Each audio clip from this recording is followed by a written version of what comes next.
তিনটা জিনিস ভেবে চিন্তে দিও: জবাব, পরামর্শ আর ঋণ। তিনটা জিনিস সবার প্রিয়: সম্পত্তি, সন্তান আর নারী। তিনটা জিনিস সবসময় কষ্ট দেয়: ধোঁকা, দারিদ্রতা আর স্মৃতি। তিনটা জিনিস কখনো করো না: অহংকার, অপমান আর আশা। তিনটা জিনিস কখনো চুরি করা যায় না: চরিত্র, জ্ঞান আর বিদ্যা। তিনটা জিনিস কখনো ছোট ভেবো না: কর্ম, কর্তব্য আর ঋণ। তিনটা জিনিসকে সবসময় গুরুত্ব দিও: পরিবার, পরিজন আর বন্ধু। জোর করে আপন হওয়া যায় না, জোর করে ভালোবাসা যায় না, জোর করে মন পাওয়া যায় না, জোর করে বন্ধুত্ব হয় না। আর জীবনে সবকিছু চাইলেই মনের মতো করা যায় না। জীবনে তর্ক করার চেয়ে নীরবতা ভালো, প্রতিশোধ নেওয়ার চেয়ে রাস্তা বদলে ফেলা ভালো, আর স্বার্থপর মানুষদের পাশে চলার চেয়ে একা একা পথ চলা অনেক ভালো। জীবনে সুন্দর হওয়ার চেয়ে ভদ্র হওয়াটা বেশি জরুরি, কারণ সৌন্দর্যটা ওপরওয়ালার দান, কিন্তু ভদ্রতা আপনার অর্জনের জিনিস। স্বার্থপর মানুষকে তুমি কখনো বোঝাতে পারবে না যে সেই মানুষটা স্বার্থপর, উল্টো তারাই তোমাকে প্রমাণ করে দেবে যে তুমি স্বার্থপর। জীবন কারোর জন্য থেমে থাকে না, জীবনকে কারোর জন্য থামিয়ে রাখাটা হলো সব থেকে বড় বোকামি। অপমানকে হেসে মানিয়ে নেওয়ার ক্ষমতা একমাত্র সরল মানুষগুলোর মধ্যেই বেশি থাকে। একটা কথা কি জানো তো, সহজে পেয়ে গেলে মানুষ হীরাকেও কয়লা ভাবে। জীবন রাঙাতে কোনো রং তুলির প্রয়োজন হয় না, শুধু প্রয়োজন হয় একটা ভালো জীবন সঙ্গীর। নিজের হতাশার জন্য অন্যকে কখনো দায়ী করো না, বরং নিজেকে দায়ী করো অন্যের থেকে অতিরিক্ত আশা করার জন্য।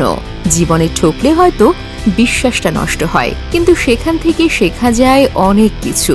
যদি অনুভব করো কেউ তোমাকে এড়িয়ে চলছে, তাহলে তাকে বিরক্ত করা ছেড়ে দাও। কেউ দেখে না তুমি তার জন্য কি করছো, তারা শুধু দেখে তুমি তাদের জন্য কি করোনি।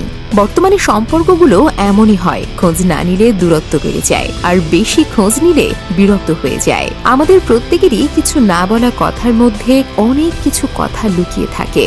জীবনটা খুব কঠিন, আর তার চেয়েও বেশি কঠিন মানুষের মন বোঝা, কারণ মানুষ যে মন দিয়ে আপন করে নেয়, আবার সেই মন দিয়েই দূরে সরিয়ে দেয়। শিক্ষা যদি মানুষের দরজা হয়, তাহলে আচরণ সেই দরজার চাবি।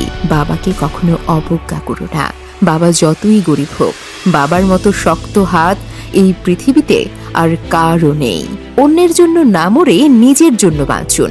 যারা আপনার গুরুত্ব পাশে থেকেও বোঝে না, তাদের কাছে আপনি অনেক আগেই মৃত। তাদের কাছে নতুন করে অবহেলা ছাড়া আর কিছুই পাওয়া যায় না।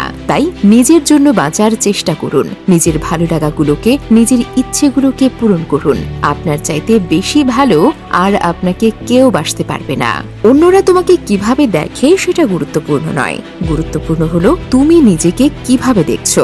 হৃদয়ের সবটুকু ভালোবাসা দেওয়ার পরেও যে তোমার শূন্যতা অন্য কাউকে দিয়ে পূরণ করে, যে তোমার অনুপস্থিতিতে একটু নিঃসঙ্গতা অন্য কাউকে দিয়ে পূরণ করে, যে তোমার নিঃস্বার্থ ভালোবাসাকে উপেক্ষা করে অন্যের প্রতি থাকে আকর্ষিত, আর যাই হোক সেই মানুষটা অন্তত তোমার না হোক। ব্যক্তিত্ব বিসর্জন দিয়ে কাউকে কাছে পাওয়ার থেকে ব্যক্তিত্ব নিয়ে একা থাকা অনেক ভালো।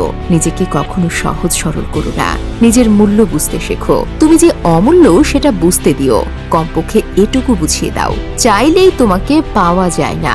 তুমি যদি তোমার ভালোবাসার মানুষটার বড় বড় ভুলগুলো ক্ষমা করতে না পারো, তাহলে তাকে ভালোবাসার যোগ্য তুমি নও। মানুষ তো তাকেই ভালোবাসে যে তাকে কষ্ট দেয়। মানুষ তাকে কখনোই ভালোবাসতে চায় না যে তার জন্য কষ্ট পায়। পরের প্রশংসা পেতে হলে অপরকে প্রশংসা করতে শেখো। শেষবারের মতো আর একবার চেষ্টা করে দেখি। এই পৃথিবীতে এই চিন্তাটাই অনেক সফল মানুষের জন্ম দিয়েছে।